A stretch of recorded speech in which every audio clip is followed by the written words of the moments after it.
Salam jumpa saudara-saudari terkasih dimanapun berada. Semoga kita semua dalam keadaan baik dan sehat. Dan semoga Tuhan yang Maha Baik selalu dan senantiasa menyertai kita. Saudara-saudari, pada sesi ini saya mau bicara tentang apa itu Minggu Gaudete atau sebutan lain dari minggu ketiga masa Advent. Saudara-saudari, Advent bagi umat Kristiani merupakan masa mempersiapkan diri untuk menyambut Natal dan memperingati kelahiran dan kedatangan Yesus Kristus yang kedua kali pada akhir zaman. Maka, pada masa Advent ini, kita menantikan perayaan kelahiran Kristus dan kedatangannya kembali di akhir zaman. Selama 4 minggu, kita mempersiapkan hati untuk menyambut Natal dalam refleksi pertobatan. Namun, di tengah musim, Gaudete Sunday atau Minggu Gembira mengajak kita untuk bersukacita dalam pengharapan. Saudara-saudari, Minggu Gaudete adalah sebutan lain untuk minggu ketiga di masa Advent. Kata Gaudete sendiri berasal dari bahasa Latin yang artinya adalah sukacita. Kata sifat bersukacitalah ini berasal dari antifon pembuka pada minggu itu, yaitu bersukacitalah selalu dalam Tuhan. Sekali lagi kukatakan, bersukacitalah, sebab Tuhan sudah dekat. Filipi bab 4 ayat 4 sampai dengan ayat 5. Tuhan menyerukan agar kita bersukacita. Sukacita itu datang dari kenyataan bahwa pesta kelahiran Tuhan sudah dekat. Minggu ketiga Advent adalah titik tengah dari keseluruhan masa Advent yang berlangsung selama 4 minggu. Di tengah masa persiapan yang bersifat prihatin dan mati raga itu, gereja memberikan break atau istirahat sejenak untuk mengajak umat bersukacita. Break di tengah ini juga dilakukan pada masa Prapaskah, yaitu pada Minggu Prapaskah keempat atau Minggu Letare yang artinya sukacita. Sekedar informasi saudara-saudari bahwa dalam masa Prapaskah juga ada Minggu Break yang disebut Minggu Letare. Dalam Minggu Letare ini, kita bersukacita karena sudah setengah jalan menjalani masa Prapaskah atau masa puasa dan pantang. Kita bersukacita karena kita telah berhasil berjuang untuk mengutamakan kehidupan rohani daripada kehidupan duniawi sampai pertengahan masa Prapaskah.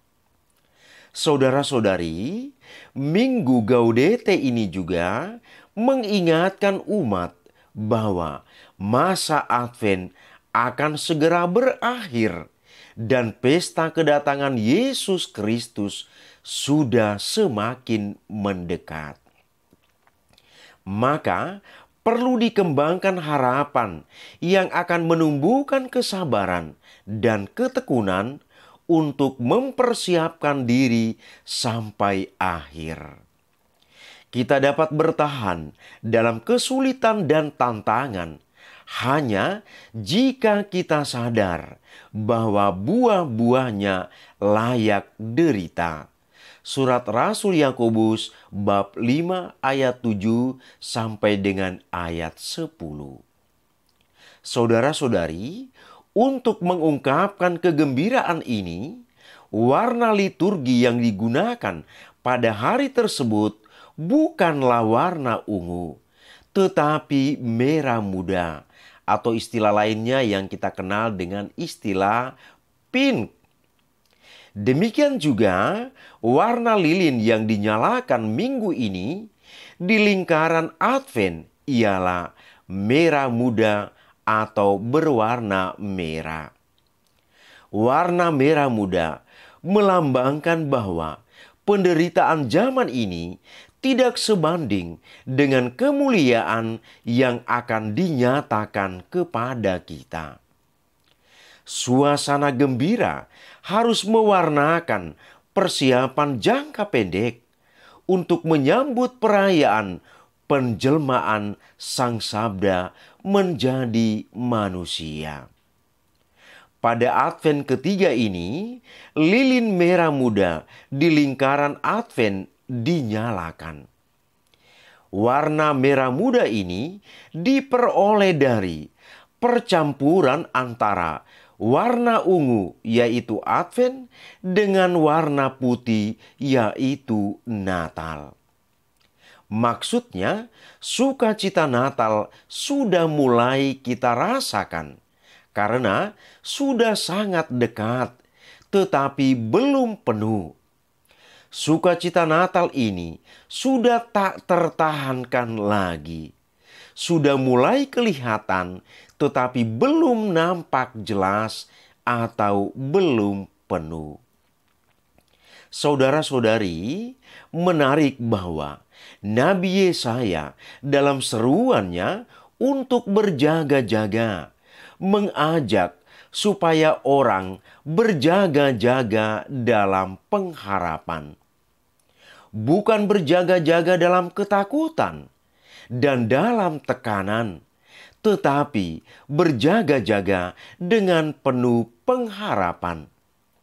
Berjaga-jaga dengan cara ini akan melahirkan kerinduan dan sukacita yang meluap-luap. Nabi Yesaya juga menjelaskan mengapa orang harus bersukacita dalam penantian ini. Karena yang dinantikan adalah Mesias. Dialah yang akan datang membawa damai dan sukacita sejati. Saudara-saudari, kita dapat melihat yang diungkapkan oleh Yesaya dalam Perjanjian Lama. Orang lumpuh bukan hanya berjalan, tetapi meloncat-loncat seperti rusa. Orang bisu tidak hanya bisa berkata-kata, tetapi menyanyikan lagu pujian. Duka dan keluh kesah akan lenyap. Dalam nada yang sama, penginjil Matius mengajak supaya orang tidak ragu-ragu dan bimbang tentang Mesias itu. Karena tanda kehadirannya jelas, yaitu orang buta melihat, orang lumpuh berjalan, orang kusta disembuhkan, orang tuli mendengar, dan orang mati hidup kembali. Dan kepada orang miskin diberitakan kabar baik. Demikianlah saudara-saudari terkasih, informasi tentang apa itu Minggu Gaudete atau sebutan lain dari Minggu ketiga dalam masa Advent. Semoga bermanfaat bagi kita. Terima kasih, Tuhan memberkati.